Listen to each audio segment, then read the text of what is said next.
Okay, så jeg har valgt at lave bevis for sinusrelationerne, og først så vil jeg forklare lidt, hvordan man finder arealet af en vilkårlig trekant. Så det gør man, vi ved, at t lige med en halv gange a gange b gange sinus til c, eller sin, parentes c.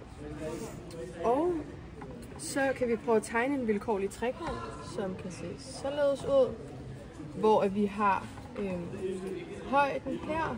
Det bliver så en retvinklet trekant, så det er h. Og så har vi så b heroppe, og så har vi lille b, eller vinkel b er heroppe. Så har vi c, lille c, og vinkel a, og så lille a. Og her har vi vores vilkårlige trekant. Ja, og så til beviset. Så vi ved, at arealet det er lige med t i lige med en halv gange h, altså gange højde gange grundlinje, og da sinus til c er i lige med h divideret med a, så ved vi, at h i lige med a gange sinus til c, og da da g i lige med b, altså grundlinjen er i lige med b, så ved vi altså, at det bliver t lige med en halv gange a gange b gange sinus til c. Og hermed har vi altså bevist arealformlen. Okay, så vi ved, at sinusrelationerne er givet ved sin a divideret med kateten a, lige med sin b, eller sinus til vinklen b divideret med lille b, lige med sinus til vinklen c divideret med kateten lille c. Eller det kan også skrives på den her måde, hvor det altså er byttet rundt.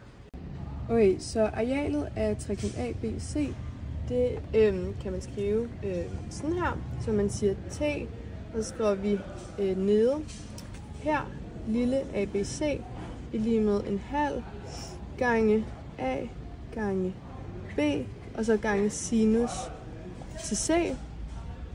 Men hvis vi så roterer på vinklerne med trekanten og også sidelængderne, så kan man også skrive arealet af trekanten på den her måde. Nemlig t BCA i lige med en halv gange b gange c gange sinus til a. Og derfor kan man så også skrive det på den tredje måde, som nemlig er t CAB i lige med en halv gange C gange A gange sinus til B. Og derfor så ved vi, at arealet af de tre trekanter, eller trekanterne må give det samme. Yes.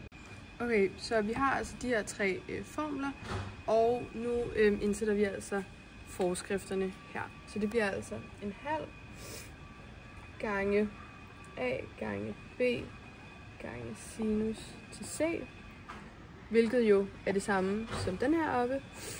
Derfor bliver det så en halv gange b gange c gange sinus til a, hvilket jo også er det samme som den sidste vi har her, som er en halv gange c gange a, og så gange sinus til b. Yes. Og nu der skal vi altså gange med 2 på alle sider. Det vil sige, okay, og så skal vi gange med 2 på begge sider. Det vil sige, at en halv går altså ud, så det ser således ud nu. Og herefter så skal vi altså dividere med ABC, altså a gange b gange c. Så vi siger a, b, c, og så dividerer vi også herover med a, b, c, og dividerer den sidste med a, b, c også. Ja, og det resulterer så i, at vi altså får sinus til a divideret med lille a. Og så får vi så også sinus til b divideret med lille b. Og til slut sinus c divideret med c. Og så er vi egentlig færdige med beviset, eller vi har bevist sinusrelationerne, men man kan jo også lave en reciprok, hvor man bytter om på nævneren og tælleren. Så det kan jo også blive a divideret med sinus til a, og b divideret med sinus til b, og c divideret med sinus til c. Og det er det færdige bevis.